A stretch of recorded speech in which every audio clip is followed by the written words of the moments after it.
दोस्तों, जय श्री महाकाल। दोस्तों, आज हम ऐसे विषय पर बात करने के लिए बैठे हैं जो बहुत ही रहस्यमयी, बहुत ही गहरा और इसकी इतनी परतें हैं दोस्तों कि इसके अंत तक शायद ही कोई आज तक पहुंच पाया होगा।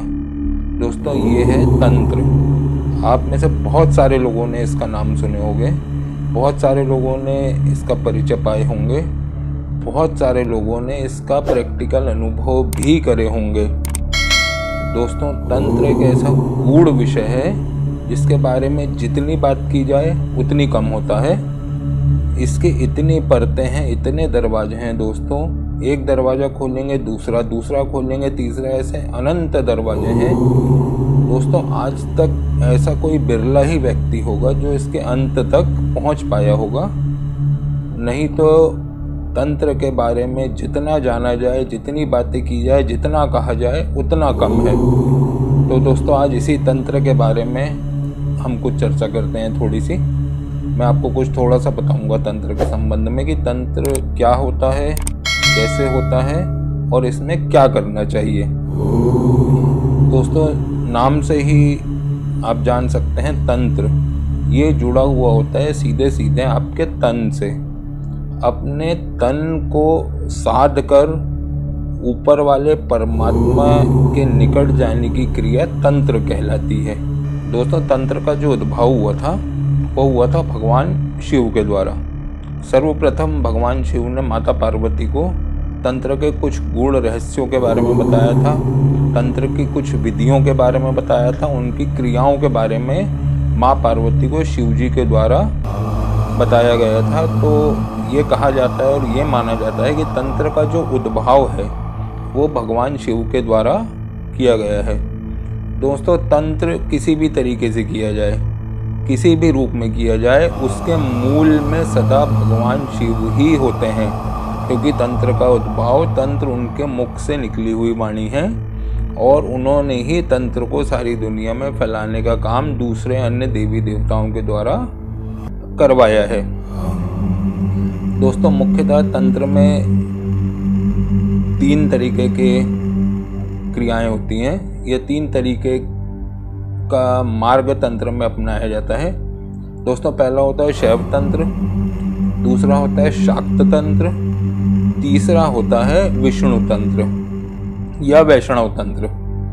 इन 3 मार्गों के द्वारा अलग अलग साधक अपनी अपनी क्रियाओं द्वारा तंत्र का मार्ग पे चलते हैं, परंतु किसी भी तरीके का तंत्र किया जाए उसके मूल में सदा शिव भगवान ही वास करते हैं। उनके द्वारा ही तंत्र से संबंधित सारा कार्य संपन्न होता है। आखिरी में तंत्र वही है। ये बात आप लोग गांठ बांध कर रख लीजिए मित्रों। आखिरी में तंत्र का एक ही नाम है, वह है भगवान शिव। उन्हीं के द्वारा तंत्र का प्रादुर्भाव किया गया है।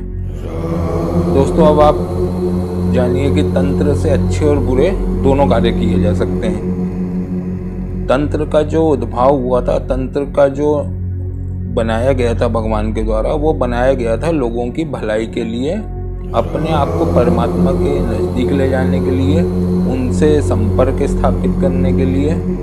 परंतु आज की तारीख में तंत्र को बहुत बुरा बना दिया गया है कुछ बुरे और स्वार्थी लोगों के द्वारा।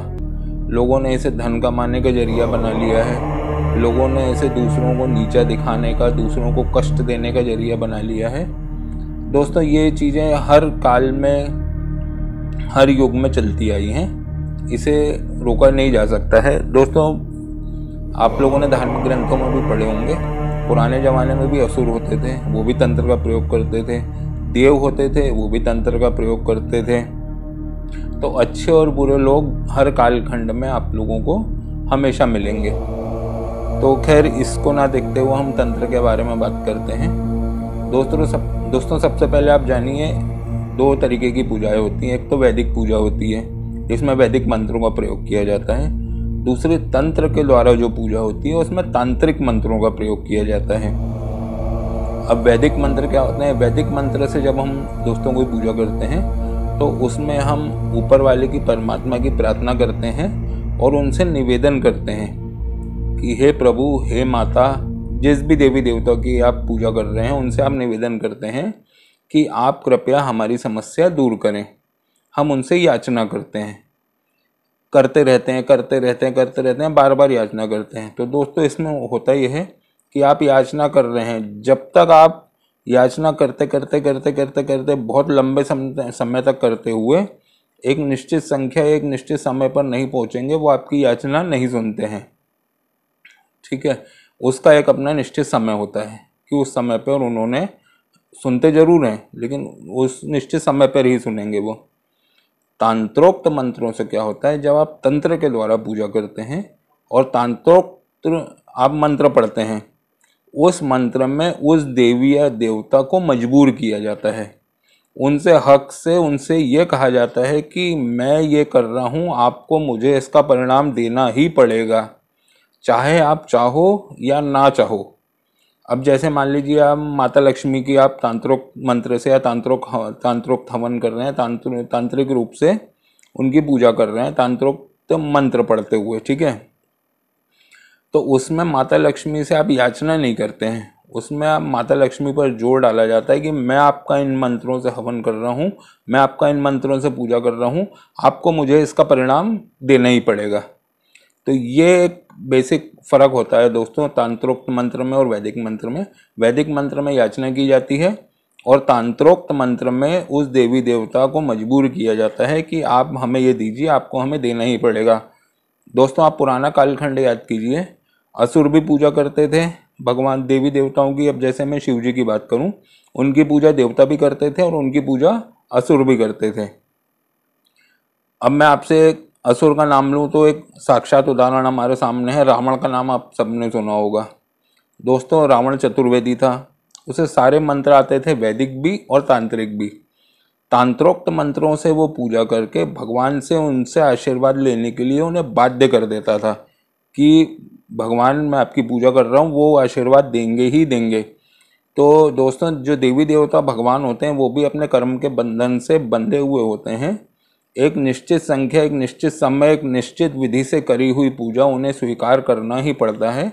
बाद में चाहे वह पूजा करने वाला उस वरदान का अच्छा उपयोग करे या बुरा उपयोग करे, उसका फल उसके कर्म के हिसाब से उसे मिल जाता है, लेकिन उस समय उस देवता को आपको उस वरदान को, उस फल को देना ही पड़ेगा, वो भी उस चीज में बंधे हुए हैं।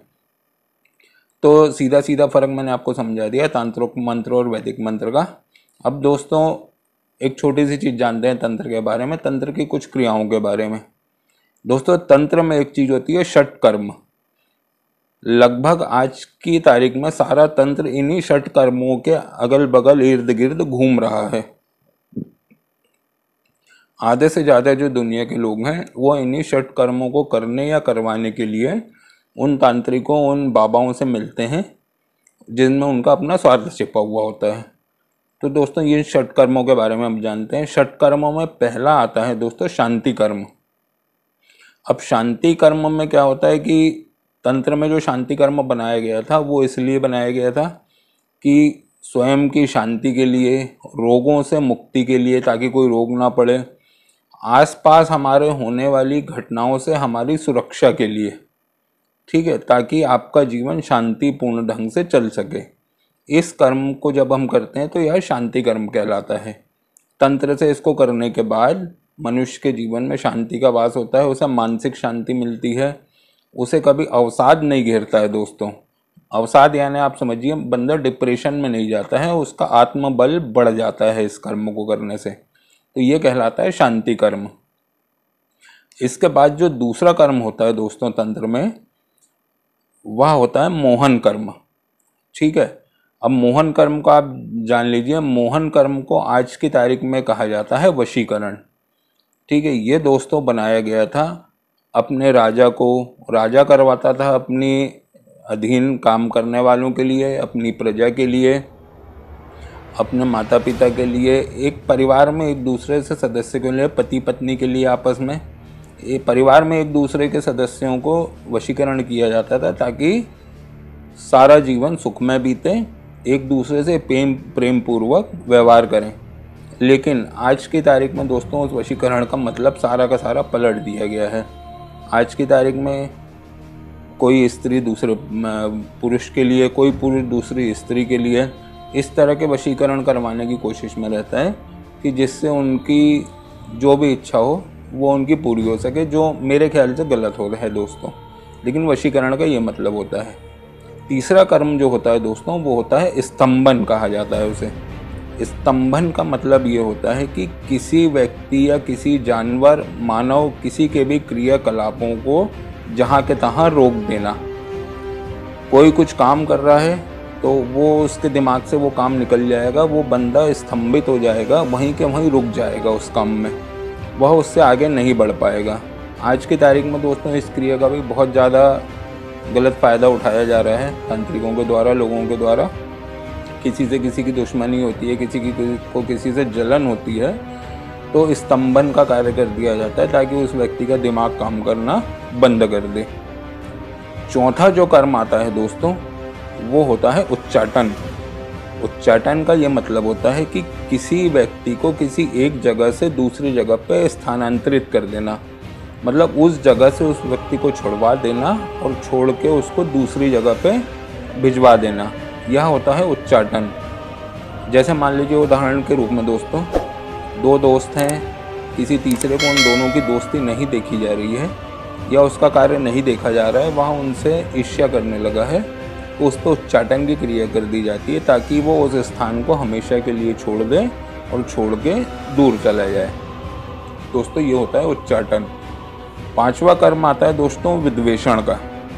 विद्वेषण का सीधा सीधा ये मतलब है कि परस्पर दो व्यक्ति जो एक दूसरे से प्रेम करते हैं उनके बीच में झगड़ा करवाना। पति पत्नी हो गए, भाई भाई हो गए, भाई बहन हो गए, परिवार के सदस्य हो गए, आपका अधिकारी हो गया, आपके अधीनस्थ कर्मचारी हो गया, उन दोनों के बीच में झगड़ा करवाने का मतलब होता है विद्वेषण। एक दूसरे का प्रेम खत्म करने का काम होता है विद्वेषण। ये भी आजकल कुछ लोग ईर्ष्या के कारण करवाने लगे हैं। छठवां और आखिरी कर्म सबसे महत्वपूर्ण दोस्तों ये होता है मारण। इसको मैं आखिरी इसलिए कहूँगा क्योंकि ये आखिरी तरीका ही है सबके काम करने का। मारण का सीधा सीधा मतलब आप लोग समझते हैं, किसी का दिमाग पूरी तरीके से ख़त्म कर देना।